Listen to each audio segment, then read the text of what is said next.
আচ্ছা, তাহলে দেখো আমরা জেনারেল একটা ইকুয়েশন পাইলাম। এবার আমরা ম্যাগনিফাইং গ্লাস দিয়ে কোনো একটা বস্তুকে দেখার দুইটা সিনারিও দেখব। কখনো কখনো দেখা যায় যে ম্যাগনিফাইং গ্লাসটা একবারে চোখের সাথে লাগাই আমরা কোনো বস্তুকে দেখার চেষ্টা করতেছি, মানে চোখ থেকে লেন্সের এই দূরত্বটা অতি নগণ্য। আবার কখনো কখনো দেখা যায় একটু দূর থেকে এরকম করে আমরা ম্যাগনিফাইং গ্লাসটাকে ব্যবহার করার চেষ্টা করি।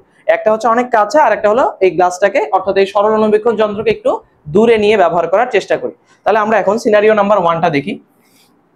ঘটনা 1, যখন লেন্স ও বস্তুর দূরত্ব, বস্তু বলতেছি চোখের দূরত্ব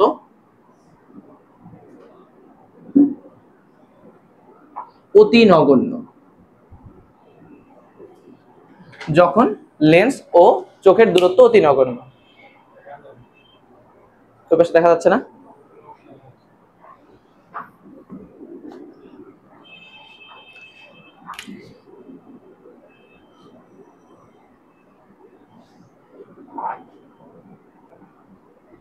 এবার দেখা যাচ্ছে?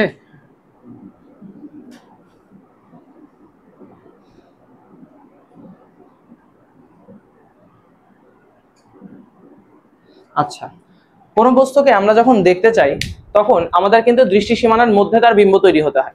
আমরা কোনো বস্তুকে যে কোনো জায়গায় কিন্তু দেখতে পারি না। ধরো এই যে কলমটা, এই কলমটা যদি ঠিক একদম চোখের সামনে নিয়ে আসি তাহলে কি আমরা স্পষ্টভাবে দেখতে পাবো? দেখতে পাবো না, কারণ আমাদের স্পষ্ট দর্শনের একটা নিকটতম দূরত্ব আছে। স্পষ্ট দর্শনের এই নিকটতম দূরত্বটা আমরা ছোট ক্লাসে শিখে আসছি, সেটা কত? 25 সেন্টিমিটার। স্পষ্ট দর্শনে যদি পূর্ণবয়স্ক মানুষ হয় তাহলে, শিশুদের ক্ষেত্রে 5 সেন্টিমিটার ছিল আমাদের 9-10 এর বইটাতে। তাহলে আমরা যদি কোনো একটা বস্তুকে স্পষ্টভাবে দেখতে চাই তাহলে কমপক্ষে 25 সেন্টিমিটার দূরত্বে তার বিম্বটা তৈরি হতে হবে। তো ধরো এরকম আমি একটা সরল অনুবীক্ষণ যন্ত্র ব্যবহার করতেছি, তার বিম্বটা ধরো 25 সেন্টিমিটার দূরত্বে তৈরি হচ্ছে। তাহলে দেখো এই যে বিম্বের দূরত্ব, এটাকে আমি যদি স্পষ্ট দর্শনের নিকটতম দূরত্বের কথা বলি তাহলে কিন্তু তেমন সমস্যা হওয়ার কথা না। আমি ধরো এবার চোখটাকে কোথায় লাগায় রাখতেছি? একদম কাছে। চোখটাকে কোথায় লাগায় রাখতেছি? একদম লেন্সের কাছে। ধরো এইরকম একটা পজিশন, মানে চোখ থেকে লেন্সের দূরত্ব খুবই সামান্য। চোখ থেকে লেন্সের দূরত্ব খুবই সামান্য, অতি নগণ্য। এখানে যে দূরত্বটা আছে সেটাকে আমরা তুলনা করব না।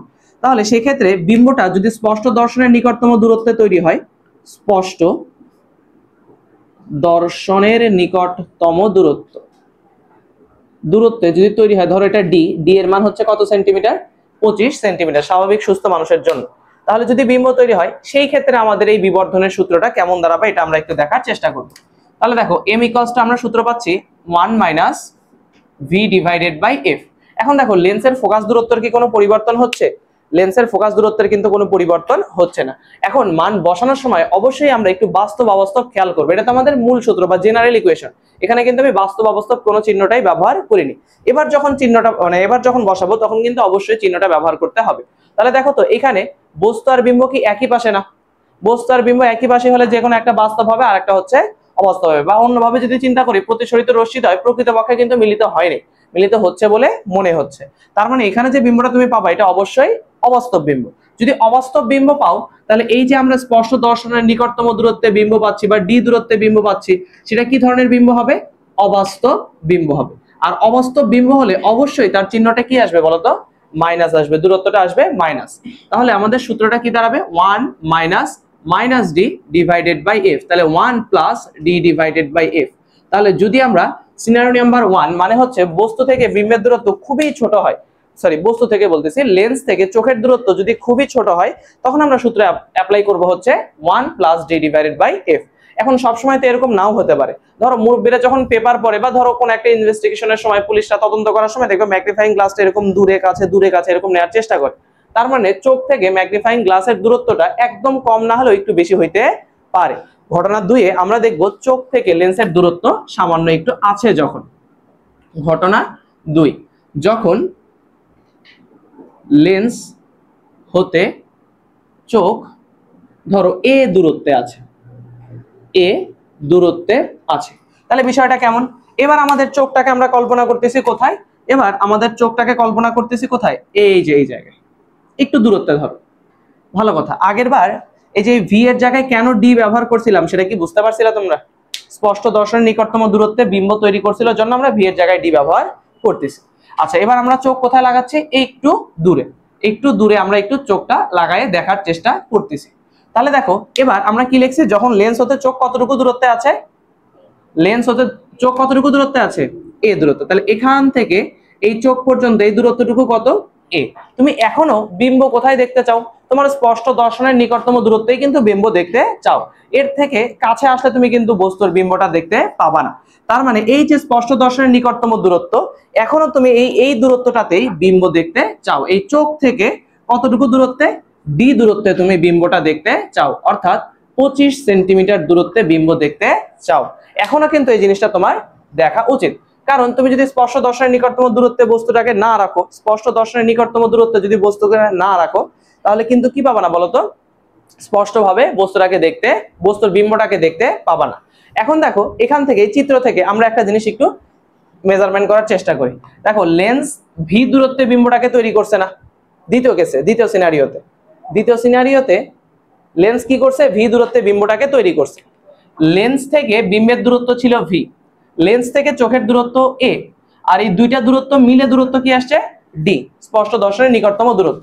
তাহলে আমরা কি এই দ্বিতীয় সিনারিওর ক্ষেত্রে এরকম বলতে পারি যে D equals to V plus A, বলা কি যাবে না?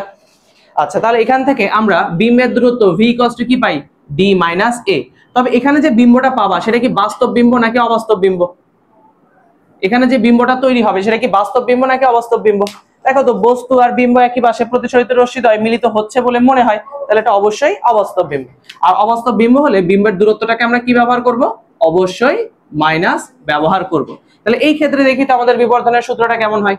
এই ক্ষেত্রে বিবর্ধনের সূত্র হবে m ইকুয়ালস টু, দেখো মূল সূত্র 1 minus v divided by f। তাহলে v এর মান কত, minus d minus a divided by f।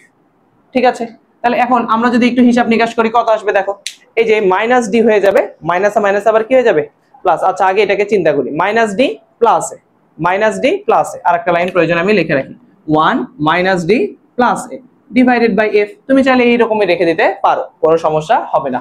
আচ্ছা, তাহলে এই জিনিসটা 1 মাইনাস ডি, হ্যাঁ, তাহলে এই সূত্রটা আমরা কি করতে পারি, যখন লেন্স হতে চোখ একটা নির্দিষ্ট দূরত্বে আছে তখন আমরা এই সূত্র ব্যবহার করে বিবর্ধনটা বের করতে পারি। ঠিক আছে, আচ্ছা পজ করো একটু, কোন মাইনাসে, মাইনাসে আমি জাস্ট এটা দ্বারা ভিতরে গুণ করছি। দেখেন এখানে হচ্ছে 1 minus d plus a divided by f, এখানে মান বসালে হয়ে যায়। তবে তুমি চাইলে একটা কাজ করতে পারো, এই মাইনাস দ্বারা আবার যদি গুণ করো কি আসবে, 1 plus d minus a divided by f. এটা হচ্ছে বিবর্ধনের সূত্র হিসেবে কাজ করতে পারে, 1 plus d minus a divided by F.